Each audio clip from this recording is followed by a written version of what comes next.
stood alone at her grandfather's funeral while her parents were smiling on a tropical beach, posting vacation photos like nothing had happened. No flowers, no apology, not even a phone call. But 4 hours after the burial, her phone received a message from his number even though he was already dead. A nurse told her to come to room 217 before everything was erased. She found inside one old gym bag would expose a trail of stolen money, forged documents, and a family betrayal so cold it could destroy her parents forever.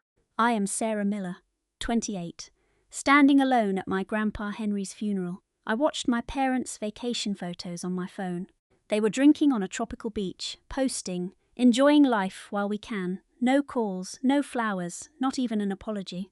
They traded their own father's final days for cocktails. 4 hours later, my phone pinged. A text from Henry's number, though he died days ago. Sarah, this is his nurse. Room 217 at Pinecrest. Get here now, before they scrub everything. That nurse handed me a beat-up gym bag that would shatter my family's facade and turn my parents' paradise into a living nightmare. Before I reveal what was inside, please hit subscribe if you love a good true crime drama. Tell me where you are watching from in the comments. I read them all. To see how dark this goes, we have to rewind to when I was 11 the day my parents decided I was dead weight. That is not my take, those were their exact words. Mom sat me at our kitchen table in Phoenix and said, "Sarah, we are splitting up. We just aren't in a place to be parents right now. You are moving in with Henry." A little while turned into 2 years. Then silence. They stopped calling, visiting, or pretending. Grandpa Henry lived in a quiet town in Oregon, the kind of place where neighbors still waved and the hardware store smelled like pine and history. His house was a small bungalow on Elm Street, but his workshop was the real heart of the home. Perfectly organized tools, the scent of fresh cedar, and his old radio playing classic rock. That workshop was my classroom. He taught me to measure twice, cut once, and drive a nail like a pro. By 16, I was building furniture, but more than that, he taught me a simple truth. Family is earned, not just blood. It is about who shows up. My parents skipped everything: graduations, license tests, college acceptances. Henry was front row for it all, camera in hand. Our Sunday ritual was sacred. Every week at 10, I went over. He made pancakes from scratch. I brewed the coffee. We sat at that scratched wooden table talking about life. That ritual held steady even after I got my own place and started my career as a high school teacher. We kept the routine until November of last year. That is when my parents resurfaced. An email popped up, reconnection. Mom claimed they had been through therapy, grown up and changed. They wanted to reconnect, especially with Henry, since he was aging. I was skeptical, but Henry wanted to believe them. He was 79 and missed his son. How could he say no? I watched him meet them for coffee. He came home with such a hopeful look that I couldn't bear to crush it. For months, they visited, handled errands, and played the part of the devoted, concerned children. But things shifted. Sundays became busy. Henry would text, "I'm wiped out. Let's skip this week." Or Mom would chime in, "Sarah, let him rest. We are handling it. Focus on your teaching." By February, I had missed 4 Sundays. When I pushed back, Mom got aggressive. "He needs quiet. You get that. Right." I should have seen the red flags. But I trusted that, if Henry really needed me, he would reach out. I never guessed they were blocking me. By June, I didn't even know where he was living. March 6th, 6:45 in the morning, my phone rang. A woman's voice, cool, professional. "Is this Sarah Miller?" "This is Brenda from Pinecrest Assisted Living." "I am deeply sorry, but Vincent Harper passed away at 3:20 this morning." I was stunned. "Pinecrest? He lived on Elm Street. There must be a mistake," I said. "He has been with us since June," she replied gently. 8 months. He had been in a facility for 8 months and nobody told me. My phone slipped from my numb fingers, cracking the screen as it hit the floor. Why was I kept in the dark? "Our records state the family requested you be kept away unless he passed," she explained. Family. I was his only family, except for the 2 vultures who crawled back 13 months ago. I could not speak. I just whispered, "I will be there."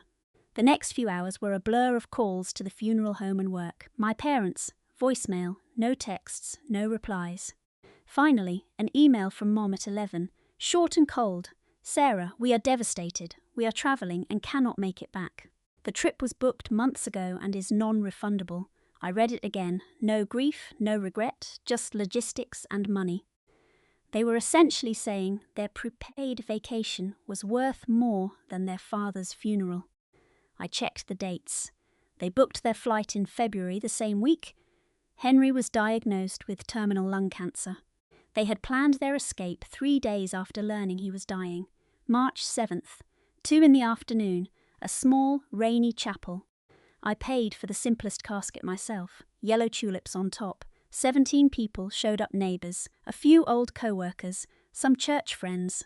People who actually cared. The front pew had reserved signs that I tore off myself. I stood up to give the eulogy, my hands trembling. I spoke about the workshop, the pancakes. And the man who taught me that showing up is everything. My voice broke when I said, family is about who shows up. I looked at that empty front pew. He showed up for me for years. I wish the people he raised had done the same. The service ended. Mrs. Chen from next door hugged me, sobbing. Old Pete pressed a $20 bill into my hand for flowers. I didn't have the heart to tell him I was broke. I sat in my car in the rain, crying, until a notification hit. I opened it.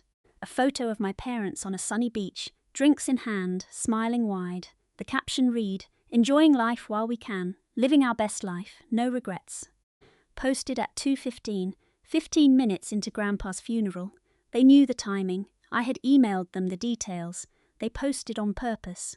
I swiped through 6 photos, parasailing, beach bars, snorkeling. A comment caught my eye. You two deserve this, my mother replied. Life is too precious to waste. I checked the location, Turks and Caicos. I pulled up flight records public info when you tag that specifically. They flew out February 28th, booked the 22nd, the same day as my email, 3 days after his terminal diagnosis. My phone buzzed again at 6:10. A text from Grandpa Vincent's saved contact. My heart stopped. He had been dead for 4 days. The message read, Colleen, this is Patricia, a nurse at Oakwood Manor. Your grandfather gave me your number and made me promise to call if anything happened. He left something for you in room 217. Come tonight. Your parents fly back tomorrow to scrub his digital footprint. I overheard them planning to cover their tracks. Whatever your grandfather hid, they cannot find it. Please hurry before they wipe everything. Wiping tracks. My parents were hiding something huge.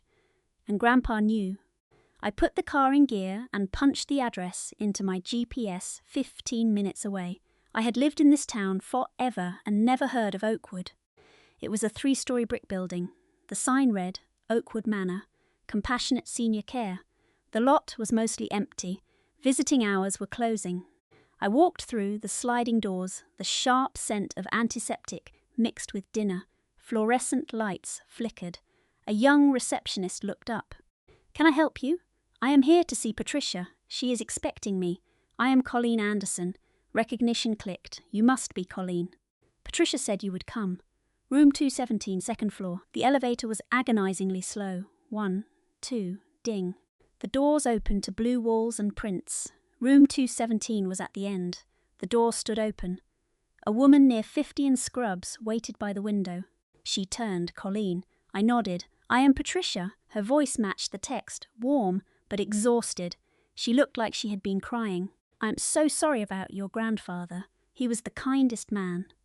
The room was stripped bare. The closet hung open. A chair sat by the window.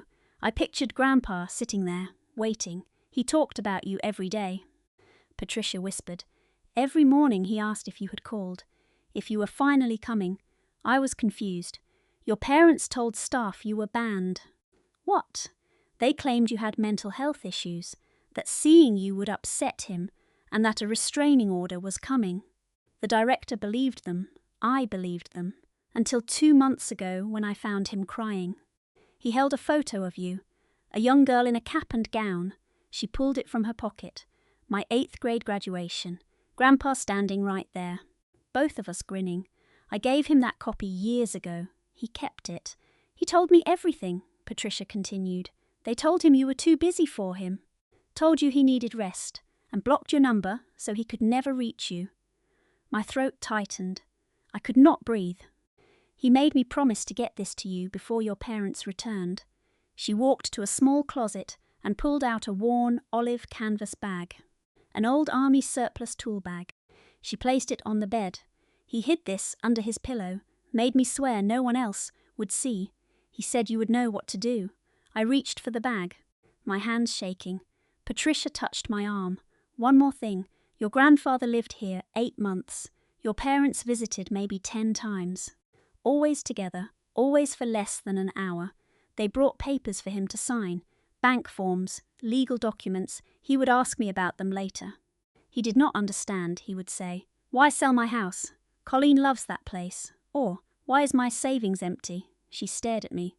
I am a nurse, not a lawyer, but I have worked in elder care for 20 years. I have seen this before. Financial exploitation, isolation. I reported it, but your parents had every right document, power of attorney, medical proxy, everything. He had cancer, I said. The words felt like broken glass. Stage 4, diagnosed in January. They knew. They were at the oncologist with him. They told the doctor to skip aggressive treatment, saying it was not worth it at his age. Did he understand? Patricia's jaw tightened. I do not think so. He told me in February he felt weak, but they said doctors were just running tests. He did not know it was terminal. I think they hid that from him. The bag sat between us, heavy with meaning. I will leave you, Patricia said. Take your time. I will not tell anyone you were here. She paused. Your grandfather was a good man. He deserved better. I am sorry I could not do more, but I can do this. I can give you the truth. Then she vanished. The room was silent, save for the fluorescent hum and a distant television. I opened the bag, papers, folded and organized with the same precision Grandpa used in his workshop. On top, a document titled Durable Financial Power of Attorney, dated January 15th, 2025, 2 months after my parents returned. The legal jargon was dense, but the core was simple.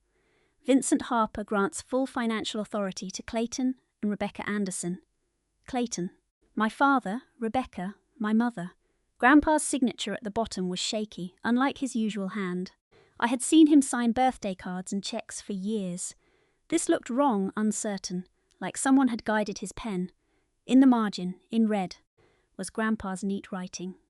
They said this protects Colleen from legal liability if something happens to me. Lawyer said sign. I do not understand all words. Trust Clayton knows best. I checked the notary stamp. The commission expired in November 2024. The document was notarized in January 2025, 2 months after the Notary S license expired. Invalid. The stamp was void, which meant the document was likely void, which meant everything they did might be illegal. I set it aside and grabbed the next stack. Bank statements. First National Bank. Account ending in 8823. Grandpa's savings, the one he opened at the Union back in 1972. January 2025. Opening balance, $318,000.64, a lifetime of saving. Never taking vacations he could not afford. Driving the same truck for 15 years. Fixing things himself. February statement. Transfer out. $62,000. Recipient. Anderson Family Trust. April, $45,000. June, $38,000. August, $29,000. November, $9,000. Final balance, November 2025, $183 in the margins. Grandpa's notes. Questions. Asked Clayton where money is going, he said. Investments for your future. Dad, trust me, but facility costs $5,800 a month. Where is the rest? On the April statement he wrote, called bank. They said transfers were authorized by power of attorney.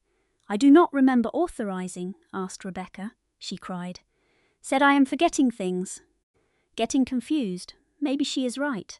I wanted to scream. He was not confused.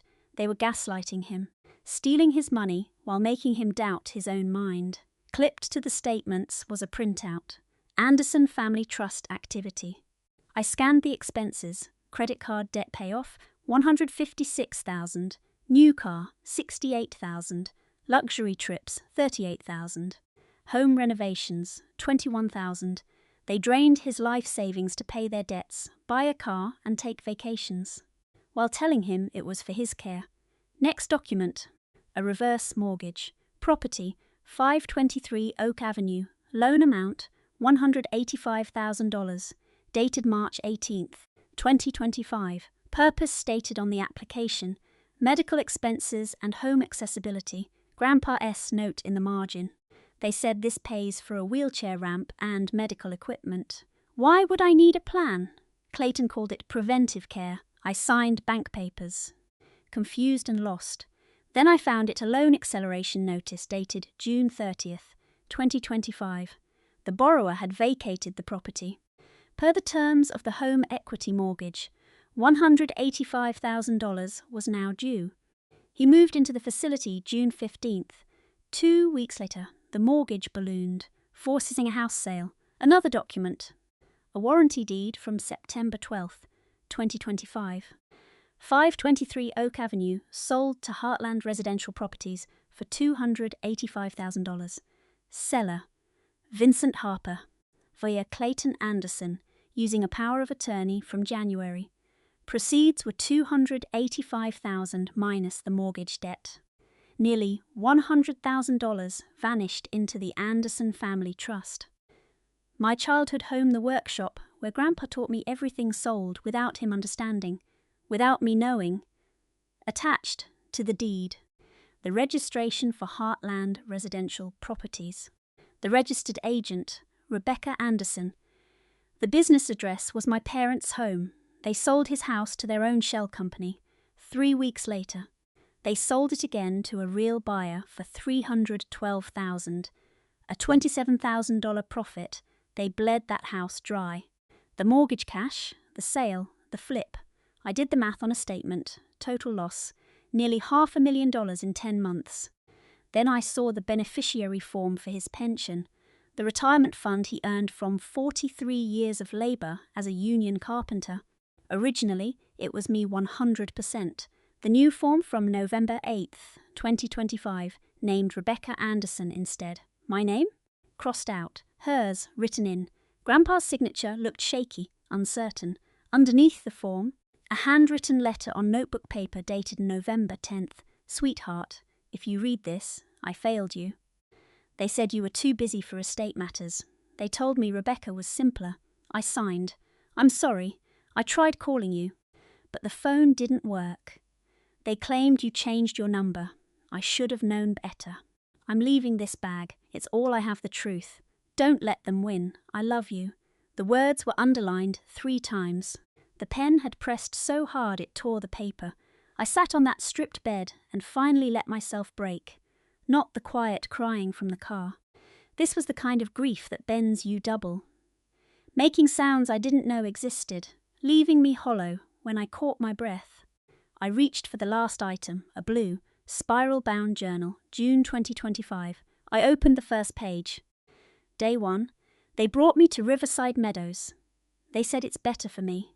I asked about Colleen. Rebecca claimed you were busy with work. I'll see her soon. The room is small, but I watched the parking lot for your car. I turned the page. Day 3. I tried to call. The number doesn't work. They said you must have changed it. That's strange. You would have told me. Day 5. I asked a nurse for help. She said family requested no calls to prevent confusion. I'm not confused. I just want to talk to my granddaughter. Day 8. Clayton visited. I asked about my house and my savings. He patted my hand and told me to rest. But I can't rest. Something feels wrong. Page after page. The writing grew shakier. The confusion deepened, but underneath it all, a haunting clarity remained. He knew. Day 23. I overheard Rebecca on her phone, she said. The old man keeps asking questions. Am I the old man? Why speak like that? Day 35. I found a bank statement they missed. My savings account has $183 left. I had over $300,000. Where did it go? When I asked Clayton, he insisted I was misremembering. But I checked that account monthly for 50 years. Day 56. I miss Colleen. It has been 8 weeks. She used to visit every Sunday for pancakes. I can't remember the last time I had pancakes. I asked Rebecca to bring her. She got upset, said I was putting pressure on you, said you had a life of your own, that I needed to let you go. But I never held on, did I? The entries continued through summer and fall. The writing deteriorated, but the awareness stayed. Month 4, November. They changed the beneficiary on my pension. They said it was for taxes. I don't understand taxes. So I signed where they told me, but afterwards I felt sick. That pension was meant for you. It is all I have left to leave. Day 201, December. Patricia told me I'm sick. Cancer. She asked if I knew. I said yes, though I wasn't sure. Did they tell me? I can't remember. I'm so tired. But I need to write this down for you before I lose it. The last entries were from March, days before he passed. March 1st, 2026. Patricia helped me copy these documents. They think I'm too out of it to notice. But I notice everything. I'm hiding these copies in this bag. Patricia promised to get this to you when I'm gone. March 3rd. I'm dying. They told me I have a week. I asked if they called you. They said yes. But they're lying. You would have come. You always came. That is how I know. I'm leaving you the truth. I love you, sweetheart. I'm sorry I couldn't protect you from them, but maybe the truth can. Don't let them win. You deserve better than what they did. The last page, written in pencil, was barely legible. Sunday morning. I miss pancakes, I miss Colleen, I miss home. But I'm not scared. I did what I could. The rest is up to her. She is strong. She will finish this. I closed the notebook, my hands shaking so hard I could barely hold it. Patricia said they were coming back tomorrow. They had access to his phone and accounts. They planned to delete evidence and tie up loose ends. They didn't know about the bag. Didn't know Patricia helped him. Didn't know he spent his final months building a case. I organised everything back into the canvas bag. Everything had purpose. It was midnight when I reached home. I spread the documents across my kitchen table, brewed coffee, and started taking notes.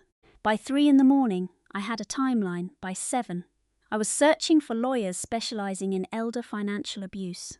Daniel Brooks. 20 years of practice in downtown Cedar Falls. His site claimed he protected Iowa seniors from fraud. Reviews mentioned successful cases against relatives who stole from the elderly. I called at 9 sharp.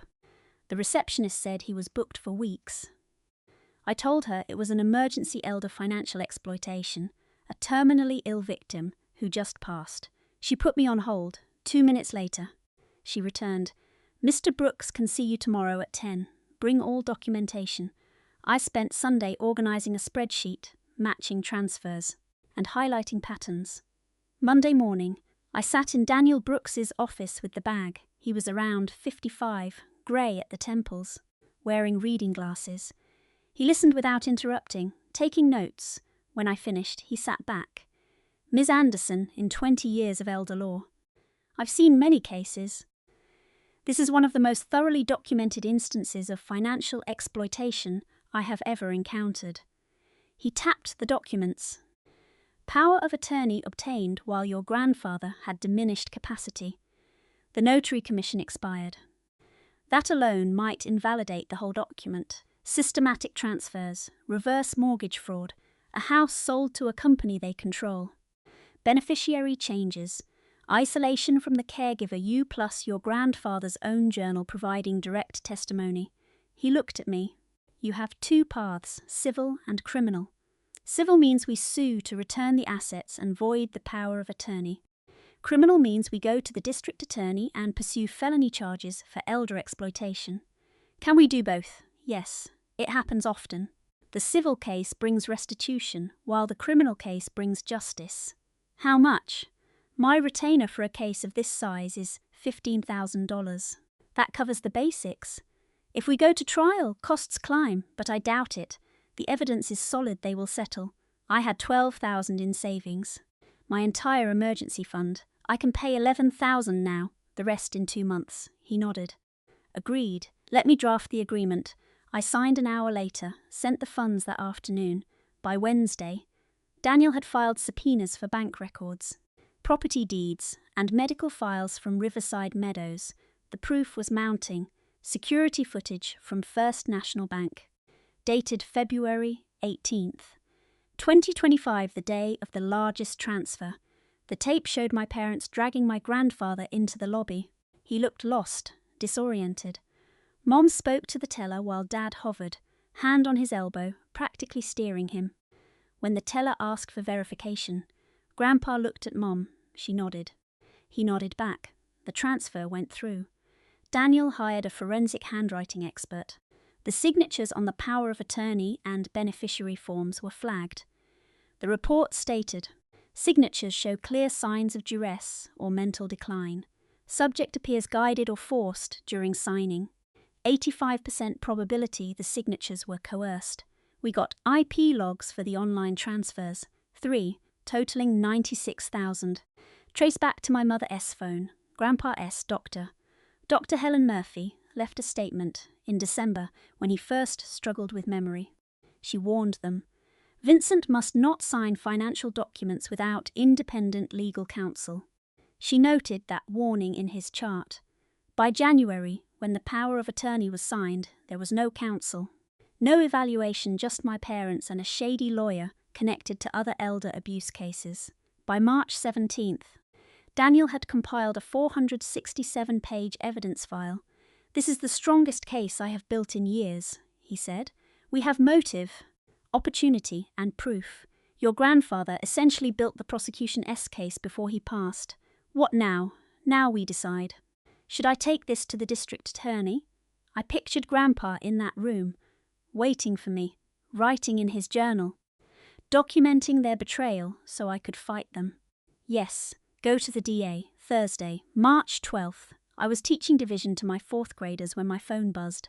A text from Daniel. The DA reviewed everything. They are filing criminal charges. 5 counts, 2 for elder financial exploitation, plus theft, forgery, and fraud. Looking at 25 to 50 years. Warrants are being issued. I snuck to the bathroom to read it again. 50 years. My parents were in their early 50s. If they serve even a fraction, they will be elderly when they get out. If they ever do. Before filing, I had to confront them. Daniel warned me not to. Let the system work. They will just manipulate you. But I needed to hear it. One chance for them to admit the truth. Thursday evening, I called Mom. She answered, voice chirpy and relaxed from vacation. Colleen, honey, how are you? We feel terrible about missing the service. I need to talk about Grandpa S' estate. Of course, we will be back Saturday. We can sit down and go through the assets then. Where is his money? Silence, 3 seconds. 4, his savings. Where is the money? Sweetheart, I do not know what you mean. His finances were messy. We were just helping him manage. Helping by moving $318,000. By taking a reverse mortgage on his house and selling it to your own shell company. Longer silence. I heard waves in the background. Still on the beach, still enjoying life. Colleen, Dad S' voice now. He took the phone. I do not appreciate your tone. Everything was legal. We had power of attorney. We acted in his best interest. His interest. He died in a facility he did not understand, thinking I abandoned him, while you spent his money on cars and vacations.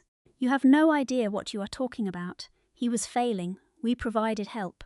Every move was authorized. Authorized by a power of attorney with an expired notary stamp. Authorized while he lacked capacity and had no legal counsel. Silence. How do you know about the notary?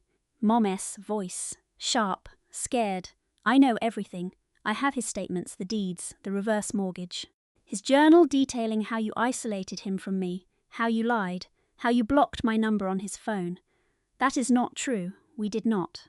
I have his journal. Mom. He documented everything. Every lie. Every time he tried to reach me. 8 months of entries. My father again. Be careful making claims you cannot prove. I have proof. The bank footage. The IP logs from your phone. Records showing you blocked his cancer treatment. Witness statements from his nurse. Patricia. She had no right. She had every right. He asked her to get the truth to me, and she did. The whole bag of evidence he spent his final months collecting. I heard them whispering, panic, Urgent, Colleen. My mother's voice sounded different. Harder. You are grieving. You are not thinking clearly, but you must be careful. Unfounded accusations carry legal consequences. Legal consequences. You want to talk about that? We are hanging up. We can discuss this with our lawyer when we get home. Good idea. My lawyer will be there. Plus the district attorney filing 5 felony charges against you. Silence. Absolute silence. Even the waves in the background seemed to vanish. You hired an attorney, I did, and tomorrow, warrants will be issued for exploitation, theft and fraud. Enjoy the rest of your trip. It is likely your last one for 25 years. I hung up. 6 minutes later, an email arrived. Cease and desist from Baxter and Klein. My parents already had a lawyer. The email threatened me for harassment and interfering with the estate. It demanded I stop immediately. I forwarded it to Daniel. He replied in under a minute. Ignore it. Standard intimidation. They are panicking, which is perfect for us. Friday morning, the smear campaign started. An email blast to 15 family members. Cousins I barely knew. Aunts who never visited. All from Mom's account. Subject, concerned about Colleen. Body, family. It is with a heavy heart that we share. Colleen is struggling after Dad's passing. She is making concerning claims about us handling Dad's finances. We spoke to her doctors, and they believe she is having a grief-induced crisis. We ask that you do not engage with her until she gets help. We love her so much. Please keep her in your prayers. Love, Rebecca and Clayton. By noon, I had 5 calls. Aunt Jennifer. Honey, are you okay? Your mother says you are not well. Cousin Beth, just checking in. I heard you are going through something. My father's brother. Colleen, grief is hard, but you cannot make these accusations. They were isolating me just like they isolated Grandpa, making people doubt my sanity. Then the Facebook post, public, my mother's account. Our family is in a hard place. Please pray for my daughter as she processes her grandfather's death. Grief is unexpected. We are here for her and hope she finds peace. 83 likes. 24 comments of support praying for your family. Stay strong. Mental health matters. No name mentioned, no direct claims, just careful implications and deniability. One stranger commented, "This is why families should stick together and keep lawyers out." How sad. Saturday morning, Daniel called. They filed for guardianship. An emergency hearing is set for Wednesday. They claim you are incapacitated by grief and unable to make decisions. They want to be your legal guardians. I actually laughed. It was absurd. I am 28, I work full-time, I pay my bills. It is just a tactic to harass me, drain my funds, and make me look unstable to the family. It will cost $8,000 to file this, and it will be tossed out immediately. Let them burn their cash. By Sunday, I was drained physically and emotionally, barely slept, barely ate. The weekend was a blur of calls and social media posts I had to force myself to ignore. I drove to the old house. I did not know if the new owners had arrived yet. I just needed to see it. The sign was gone. Different car in the drive. Curtains I did not recognize. I sat in my car, staring at the white siding and the shop out back. The porch where Grandpa spent his summer nights. Someone else's home now, I cried. Not the funeral grief, not the anger over the theft, just loss, pure, hollow loss of the only place that felt like home. Wednesday, March 20th, the guardianship hearing at the county courthouse. My parents hired a razor-sharp attorney in her 40s. She presented evidence, my heated emails, screenshots of me obsessing over bank records. My mother testified that I had been acting erratic since the funeral. My lawyer, Daniel, countered with my personnel file. Perfect performance reviews from my principal. No issues, no disciplinary marks, just a dedicated teacher. A letter from my doctor confirmed I was healthy in body and mind. The judge, Sharon O'Brien, sharp eyes. Maybe 60 listened for 30 minutes. She held up a hand. I have heard enough. Miss Anderson has a stable career, clean medical reports, and zero history of mental health struggles. The only claims of instability come from the petitioners themselves, who are currently under investigation for stealing from the deceased. This petition feels more like a grudge than a protection. Petition denied. She turned to my parents. I am ordering you to cover Miss Anderson's legal fees for this hearing, $3,800. And I am referring this matter to the district attorney to investigate the financial fraud claims. My mother turned pale. My father stared at the desk. We walked out. Daniel pulled me aside. This is going exactly where we want. The DA has the evidence folder. The judge just gave them the green light. Monday, March 23rd. I was grading papers at lunch when Daniel called. The DA filed 5 felony counts this morning. 2 counts of financial exploitation of an elderly person, grand theft, forgery, fraud. Arrest warrants are active. Do you know where your parents are? They flew back from the Caribbean last week. They are home, I think. Good. They will be in handcuffs within 48 hours. Wednesday, March 25th, 3:45 p.m., the airport. I was not there. But Daniel got the report from the arresting officers. My parents walked through baggage claim. Tanned, rested. Suitcases tagged with Caribbean resort labels. 2 detectives stepped in, Clayton Anderson, Rebecca Anderson, Sheriff's Office. You are under arrest for financial exploitation, theft, and forgery. Right there in the terminal, in front of the crowd, still in their vacation clothes, still smiling from the trip. Handcuffs clicked. Miranda rights read. The suitcases were left on the floor. I got the call at 4:15. They are in custody. Arraignment is tomorrow morning. Thursday, March 26th, 9 a.m. I sat in the gallery with Daniel. My parents were brought in wearing bright orange jumpsuits, jail issue. My mother looked like she had been sobbing. My father looked murderous. The charges were read aloud, every single one. Financial exploitation of an elderly person, a Class C felony, 10 years maximum. Grand theft, also a Class C felony, 10 years. Forgery, Class D felony, 5 years. Fraud, Class D felony, 5 years. The judge asked for their pleas, not guilty, both of them, firm. Bail was set at $50,000 each, $100,000 total. Given the clear evidence of financial crime and their history of international travel, bail is $50,000 apiece. They must surrender passports. Travel is restricted to the state. All bank accounts linked to the crimes are frozen until the trial concludes.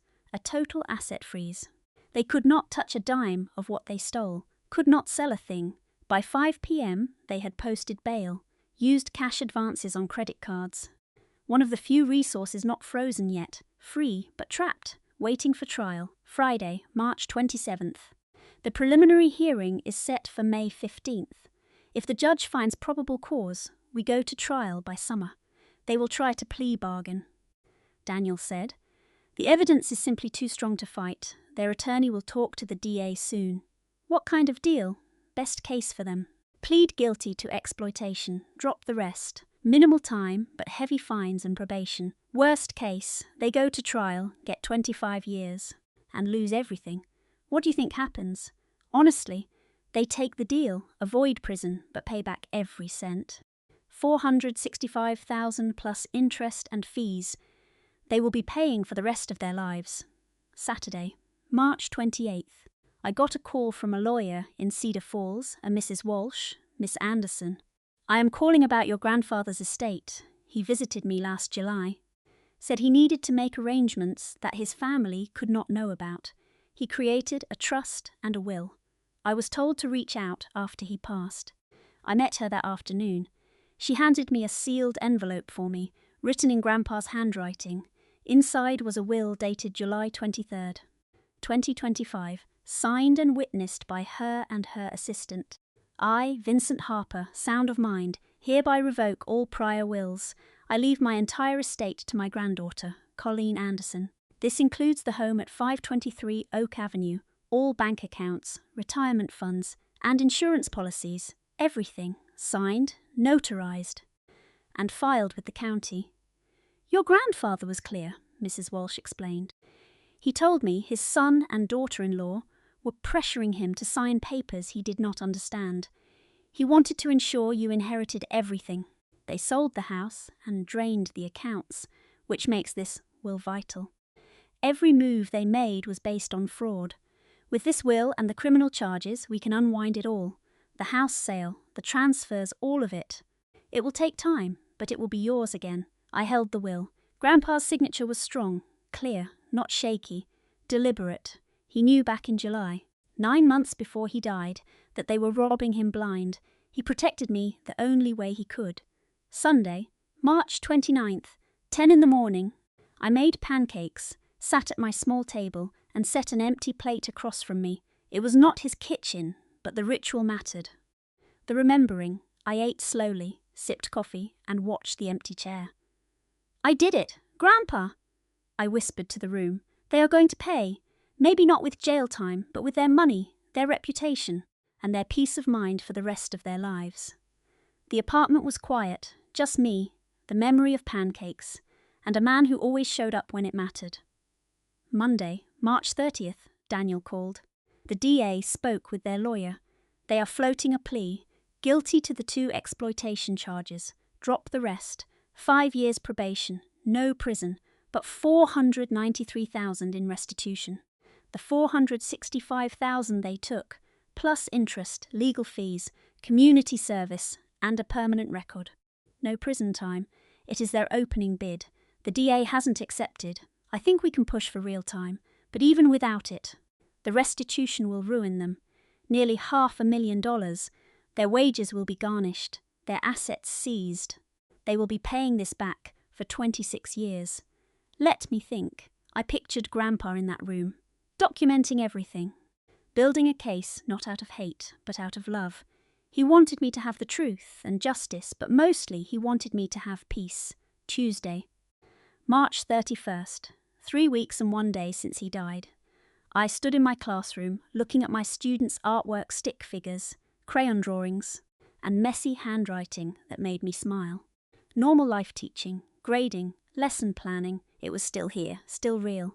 My phone buzzed, text from Daniel. Parents' lawyer formally proposed the deal. Guilty on both counts, drop the others, 3 years probation, full restitution, community service. No prison. DA is asking for my input. What do I want? I thought about it. Prison, watching them rot in a cell. Destroying them the way they destroyed Grandpa's final months. No, that is not what Grandpa would have wanted. He built a case for truth, not for revenge. I texted back. Whatever the DA recommends, I trust the process. The update arrived 10 minutes later. The plea deal is set. Exploitation charges, 5 years probation, plus full restitution. I told them I would be at the hearing. I had to see them own their actions. I drove to the old house on Miller Street, a swing set in the yard. Kids laughing the place had a new life. Honestly, that was fine.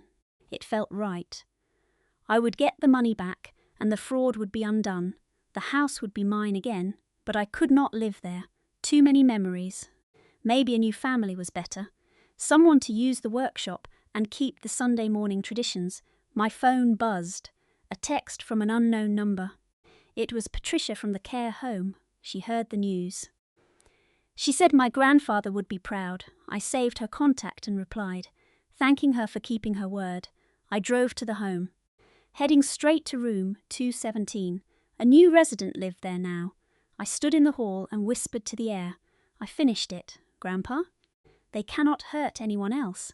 They cannot touch what you gave me. Patricia stepped out and smiled sadly. She knew I would come back.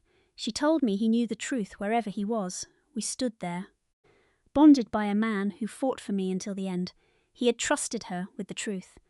I thanked her for her kindness in those final months. She had 20 years of nursing experience, but she said he was unforgettable. She remembered the hope in his voice and his journal. He loved me so much. He wanted to make sure I knew the truth. He was never confused about his love for me. The sun was setting as I drove home to grade papers and plan lessons.